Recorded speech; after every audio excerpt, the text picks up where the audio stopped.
Hello friends, this is a normal talk in astrology that Mars is very important to see for the marriage and the married life. Normally in India, especially in cities and males, marriage happens after 25 years and married life continues after 25 years. So we have to see that Mars from 25 years, what is its effects from 25 years age plus.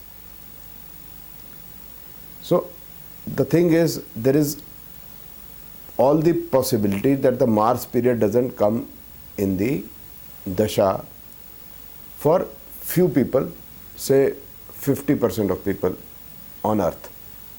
However, it will come in antras, it will come in pratyantar, and obviously the transit of Mars is also there.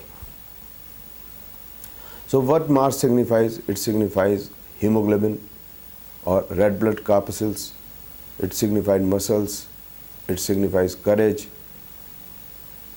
it signifies aggression.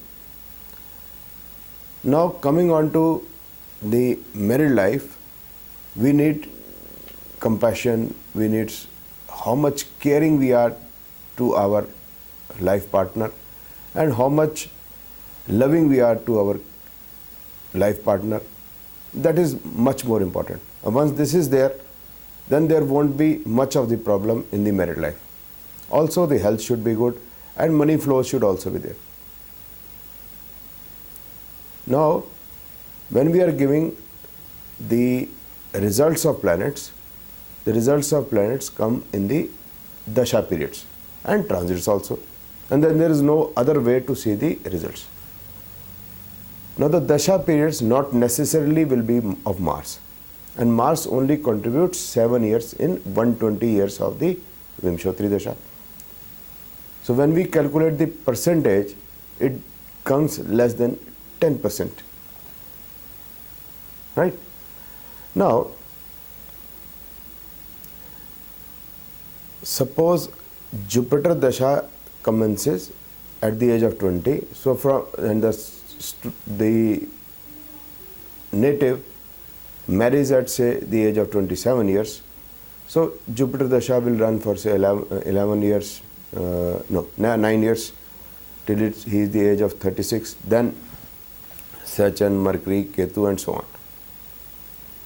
So it is more important to see Jupiter, Saturn, Mercury, Ketu because they are the maximum or they are the major planets which will be affecting the horoscope from 27 years onward. So if Jupiter, Saturn, Mercury, etc., they are signifying good houses of health, good houses of nature, good houses in astrology like 5, 2, 11, 7, 9. So the person will be having a good nature. And it is all about nature. So if nature is good in these planets, professional life is good in these planets, health is good in these planets, the married life is going to be good. Now then why we are emphasizing on Mars? This is a big question. One, it is less than 10% contribution in the dasha periods. Secondly, if dasha is not coming, so what it is going to do? Now they say normally that the position of Mars is important in a horoscope for the married life. Say if it is in the first house, so we have to see the nature, so the person will be aggressive. Now, how many people are there on this earth with Mars in the first house? So they are around 60 crores, or you can say 1/12 of the population. So these people, out of these 60 crores, will get nearly everybody will get married, and they will have different married life. Some people will get divorce also. The reason may not be Mars, because the other periods are in operation, and if they are signifying, if those planets are signifying divorce, the divorce will happen. So they say the person becomes having a Mangal dosh if the planet is if the planet Mars is in the first house or the fourth house or the seventh house or the eighth house or the 12th house.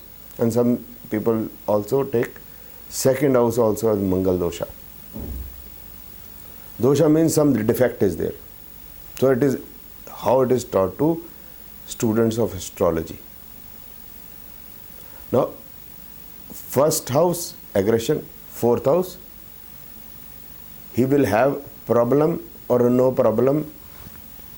We can't say in house because it is placed in the fourth house and it is the house of happiness. Actually, it is house of material comforts.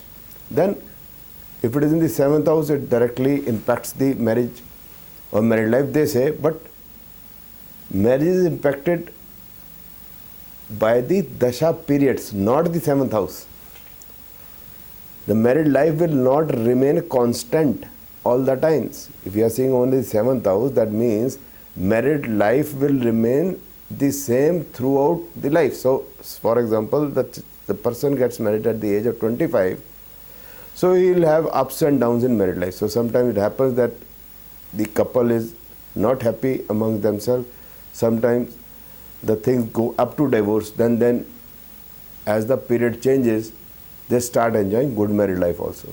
This is not because of the Mars, this is about the Dasha period. Dasha period has improved, the married life has improved. It's as simple as that.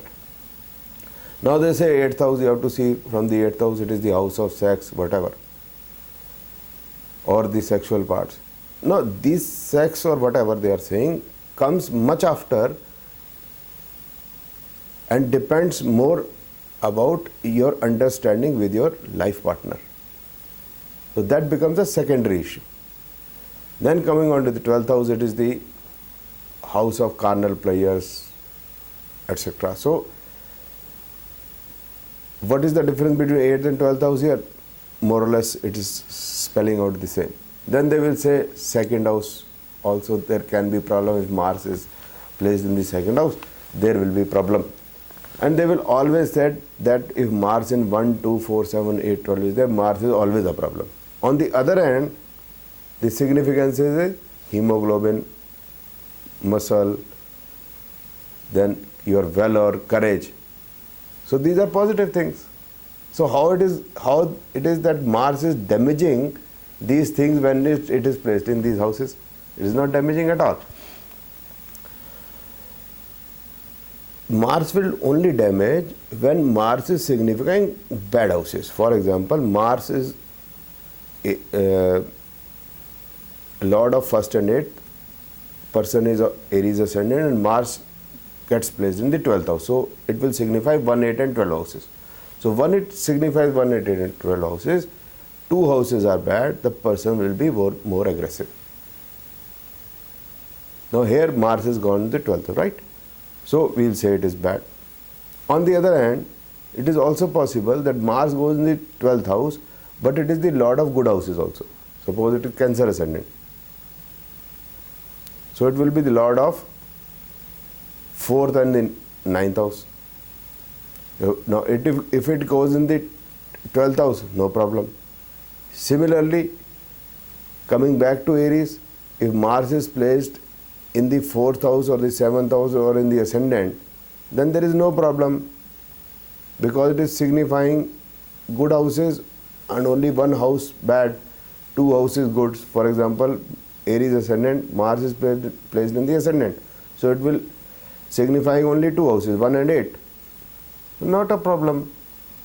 It is placed in the 4th house, not a problem. If it is placed in the 7th house, not a problem. And especially more so if it is in good nakshatra. And if nakshatra is signifying more good houses, so it will be giving very good results. But those results will only be seen in the dasha periods. Means if Mars dasha is an operation, Mars is bad, only then the bad results will come. Otherwise Mars results cannot be bad because it is not an operation. In Hindu astrology, more emphasis is given to the dasha period rather than gochar or the transit. So when planet is placed in good house, when it is in good nakshatra, even if it is in bad house and good nakshatras, then it is going to be giving benefic results. But when it is in dasha period, otherwise it remains ideal, it doesn't give any results. So that means that it is not only Mars, there are other planets results are also important. Venus result is most important because it contributes 1/6 of the dasha period. So it will contribute more period in Antardasha, more period in Pratyantardasha. So it affects the most. Whether it is negative or positive, it affects the most. So it is not only Mars which has to be seen, we have to see all the 9 planets. Where they are placed, which nakshatras they are, whose period is in operation, that will exactly going to tell us the married life. Now Mars we have said, like Venus we have to see the luxuries, important. Then Moon, emotions, important. Then Jupiter, wisdom, important. Mercury, intelligence, important. So every planet is very important for married life. It is not only Mars. And especially those periods whose dashas will be in operation. So if the child is say born in Moon Dasha, he will not get married till Mars Dasha. So Rahu will come, normally in Rahu Dasha he will get married. When Rahu is good, then married life is good. Jupiter is good, married life is good. Saturn is good, married life is good. Mercury is good. That's all. So the answer to this, or the answer to this thing that Mars is important in married life, yes, it is important. But other planets are still more important because they are contributing more time in dasha periods, and their significance is also important for marriage and married life. Thank you very much.